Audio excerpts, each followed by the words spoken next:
I'm here to talk about three mystery contemporary paranormal books that I read in the month of May.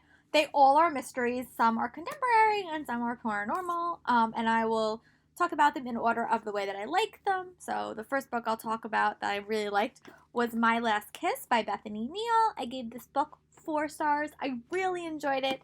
It's about this girl named Cassidy who, at the start of the book, she is dead. She's a ghost, and she is kind of in this in-between place where she's a ghost and she's seeing what's going on in the present, but she also doesn't have any memory or a lot of memory about the last couple of weeks of her life and what led to her death.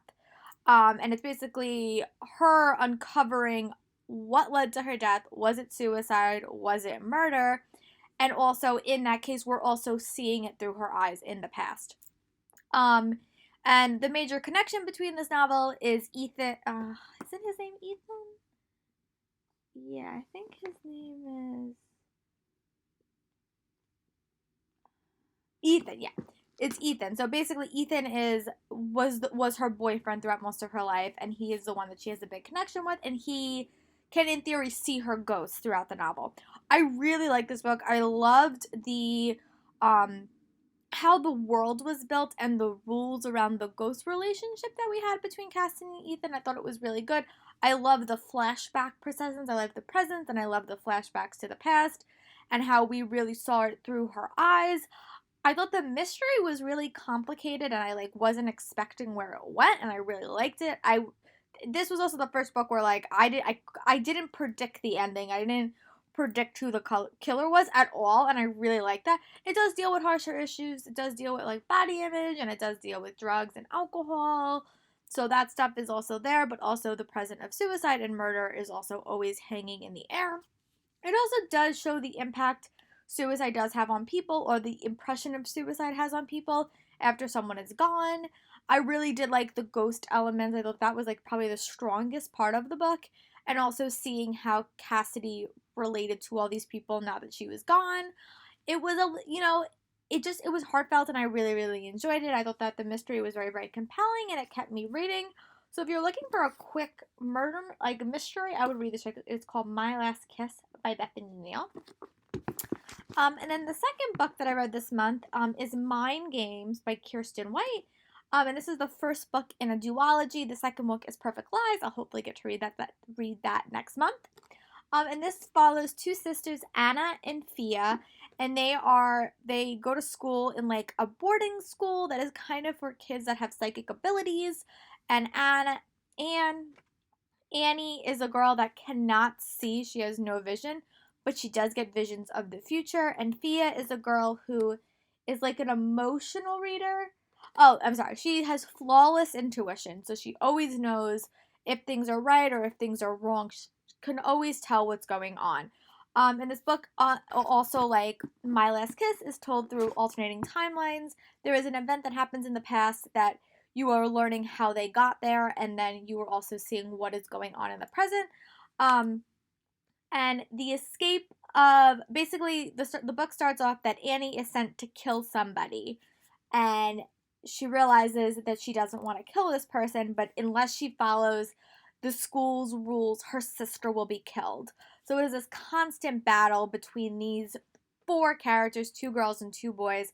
What is right, what is wrong, and basically it was really, really fast paced. I really liked it. It's also super short, so it's really not hard to read, and the ending is kind of on a cliffhanger.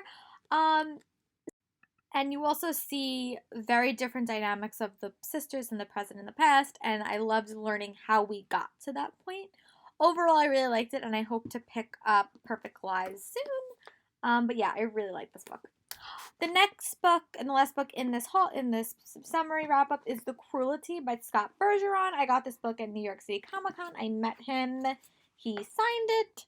I did like it. I gave it 3 stars. It's probably my least favorite in this book, just because going into this book, I thought it was very, very romantic heavy. I did see some romance, but it wasn't as prevalent as I was expecting. But it's basically about this girl named Gwendolyn, and her father unexpectedly goes missing, and no one will help her due to conflicting issues that are going on. in where her dad works. So she decides to go out on her own to save him with a series of clues that her father has left behind.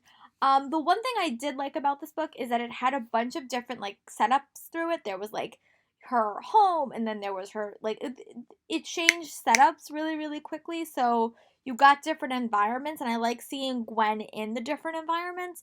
But because of the experiences of the character, it just made me very hard to like relate to her because she's changed so dramatically throughout the books, and it made her like a harsher character.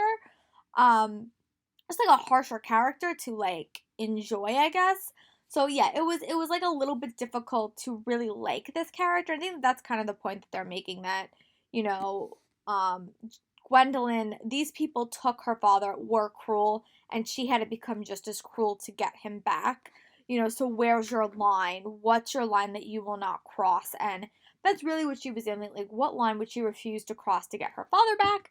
But I did like the relationship that she did have with her friend at home.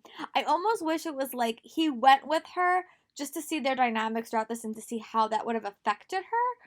But I did like it. I gave it 3 stars. It was, again, another very, very fast paced read. I did like the presence of like the intelligent agencies, and I liked all that stuff.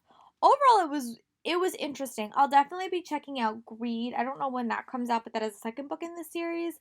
But yeah, overall, it was my least favorite of these books, but I thought that it was like it was a unique story. Definitely a thriller, and a very very and a fast-paced thriller at that. I just wish I was a little bit more connected to the character of Gwendolyn. But those are my overall thoughts on My Games, My Last Kiss, and The Cruelty. If you guys have read these, comment below what your thoughts were about them. And I hope you guys are having a great day, and I'll talk to you guys later. Bye.